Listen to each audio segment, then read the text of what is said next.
राधे राधे, जय श्री कृष्णा। आज का अपना जो विषय है, हथेली पर भाग्य रेखा ना हो, ये क्वेश्चन पुटअप किया गया है। जानेंगे इसके महत्व को।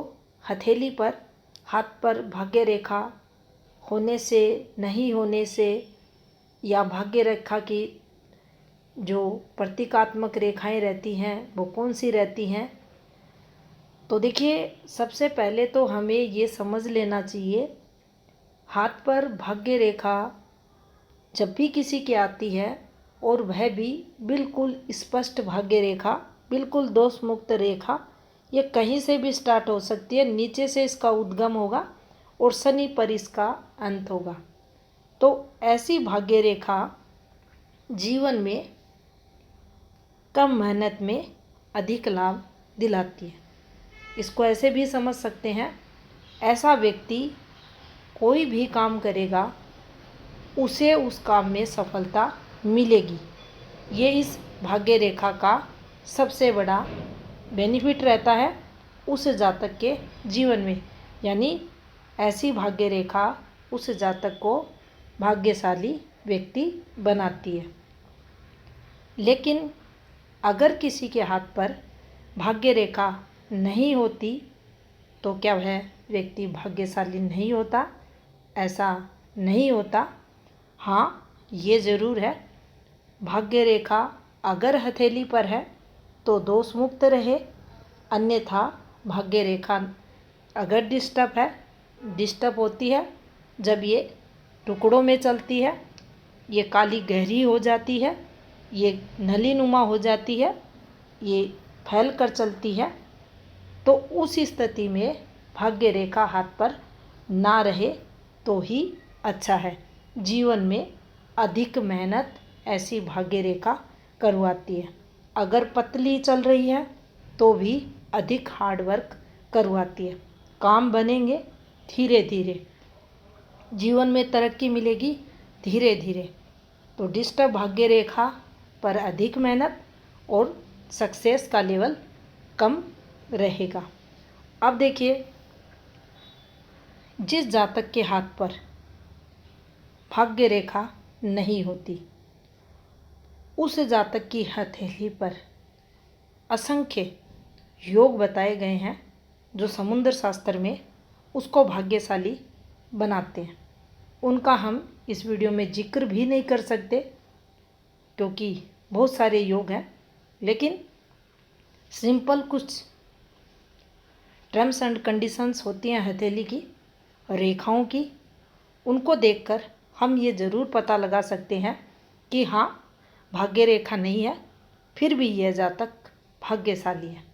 तो देखिए, सबसे पहले हमें हथेली को देखा जाए तो हमारी हथेली पर ये कहा गया है हाथ में, हस्तरेखा विज्ञान में, कि कम से कम हमारी हथेली पर अगर 4-5 ज़्यादा हो सकते हैं माउंट, अगर मजबूत हैं, कोई भी हो सकते हैं।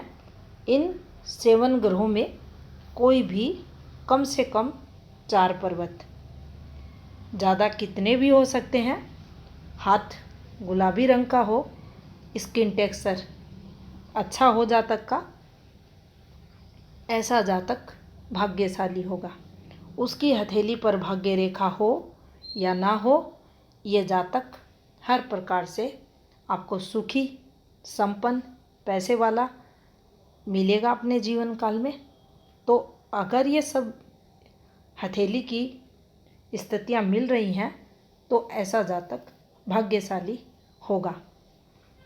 दूसरी टर्म्स एंड कंडीशन की बात करें तो देखिए, अगर किसी जातक की हथेली पर सूर्य रेखा, इसको दूसरी उप्रधान रेखा कहा जाता है, जो नीचे से ऊपर की तरफ चलती है, अगर ये रेखा अच्छी है, स्पष्ट है, दोष मुक्त है, ये दूसरे नंबर की वित्तीय रेखा हमारी हथेली पर मानी जाती है, जो कर्म क्षेत्र से लेकर नेम फेम, प्रसिद्धि, धन, तरक्की, सब जातक को देती है। तो यहाँ अगर ये हथेली पर अच्छी है, मजबूत स्थिति में है, तो यह जातक भी आपको भाग्यशाली जातक मिलेगा। इसका भाग्य इसका साथ देगा और ये अपने कर्म क्षेत्र में निरंतर प्रगति करेगा, धन सुख इसके पास रहेगा। अब मान लीजिए किसी के हाथ पर भाग्य रेखा भी नहीं है, सूर्य रेखा भी नहीं है, और यहाँ से एक अच्छी स्वास्थ्य रेखा चल रही है जिसे बिजनेस लाइन कहते हैं, तो यह भी धन देने वाली रेखा रहती है। यह जातक भी भाग्यशाली रहता है। अच्छी स्थिति की स्वास्थ्य रेखा जातक को धनवान बनाती है, धन सुख देती है। बिजनेस हो या ये कहीं जॉब करे, इसको जॉब में भी उच्च पदवी या पोस्ट ये रेखा दिलाती है। संतान सुख भी इस रेखा पर देखा जाता है। तो यहाँ ये सभी रेखाएं जातक को भाग्यशाली बनाती हैं और भाग्य रेखा की तरह ही यहाँ ये सुख देती हैं, धन सुख देती हैं, काम का सुख देती हैं। जो सबसे अधिक बेनिफिट भाग्य रेखा का देखा जाता है वह यही रहता है कि भाग्य रेखा जब आती है, अब देखा होगा आपने किसी के हाथ पर यहाँ से भाग्य रेखा निकलती है, ये इस प्रकार से, तो ऐसा जो जातक रहता है वह जन्म से भाग्यशाली रहता है। अब जिस घर में जन्म होगा वह घर काफ़ी इनका संपन्न होगा। इसको सभी जो भौतिक सुख सुविधाएं हैं वह जन्म के साथ ही अवेलेबल होती हैं और ये इसका भाग्य ही रहता है कि इसे हर सुख मिलता है। इसके बिल्कुल विपरीत अगर चले तो देखिए, भाग्य रेखा हाथ में नहीं है लेकिन हाथ स्ट्रोंग है। जातक ने हार्डवर्क किया, अपनी मेहनत की और अपनी मेहनत से अपने भाग्य को चमकाया और धीरे धीरे जैसे जैसे उम्र बढ़ी उसके पास सब कुछ हुआ, उसने विश्व स्तर पर प्रसिद्धि पाई, तो इसे कर्म प्रधान जीवन कहा जाएगा। इसने कर्म किया और कर्म के बाद भाग्य भी यहाँ इसके साथ रहेगा। जितनी मेहनत उसके अकॉर्डिंग इसका जो भाग्य है इसके साथ रहता है और ये जातक भी भाग्यशाली बन जाता है। तो यहाँ हमें इस प्रकार से ये देखना चाहिए। अब देखिए, जब भी भाग्य रेखा का जिक्र होता है तो यहाँ शनि जो ग्रह रहते हैं इससे इसे जोड़कर देखा जाता है। भाग्य के कारक ग्रह शनिदेव जो भाग्य रेखा की सकारात्मकता नकारात्मकता को बताते हैं। अब जिस जातक की हथेली पर ये देख रहे हैं आप, ये शनि पर्वत है, शनि का क्षेत्र है। जब भी शनि क्षेत्र स्पेस लेता है, दोष मुक्त रहता है, बिल्कुल फ्लैट आपको दिखाई देता है, इस पर कोई बैड मार्क नहीं बनता, इस पर काट छाट अगर अधिक नहीं होती, तो यहाँ कोई भाग्य रेखा की आवश्यकता नहीं रहती। ये जातक स्वयं भाग्यशाली होता है। इसके पास पैसा भी होता है, इसकी उम्र भी लंबी होती है और यह अपने जीवन काल में सुखी संपन्न भी आपको मिलता है।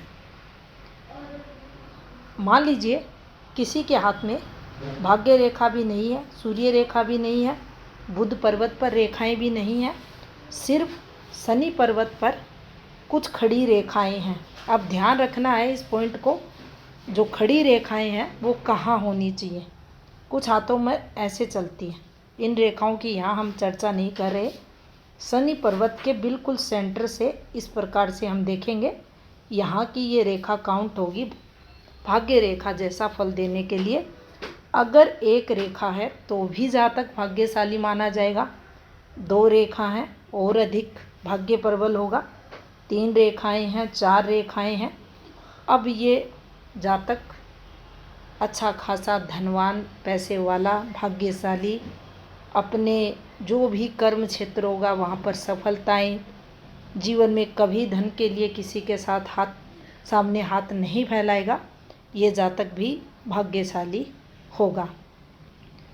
तो ये कभी भी मन में विचार नहीं लाना चाहिए। हाथ में भाग्य रेखा नहीं है तो हमारे जीवन में धन सुख नहीं होगा, काम का सुख नहीं होगा, या हम भाग्यशाली नहीं हैं।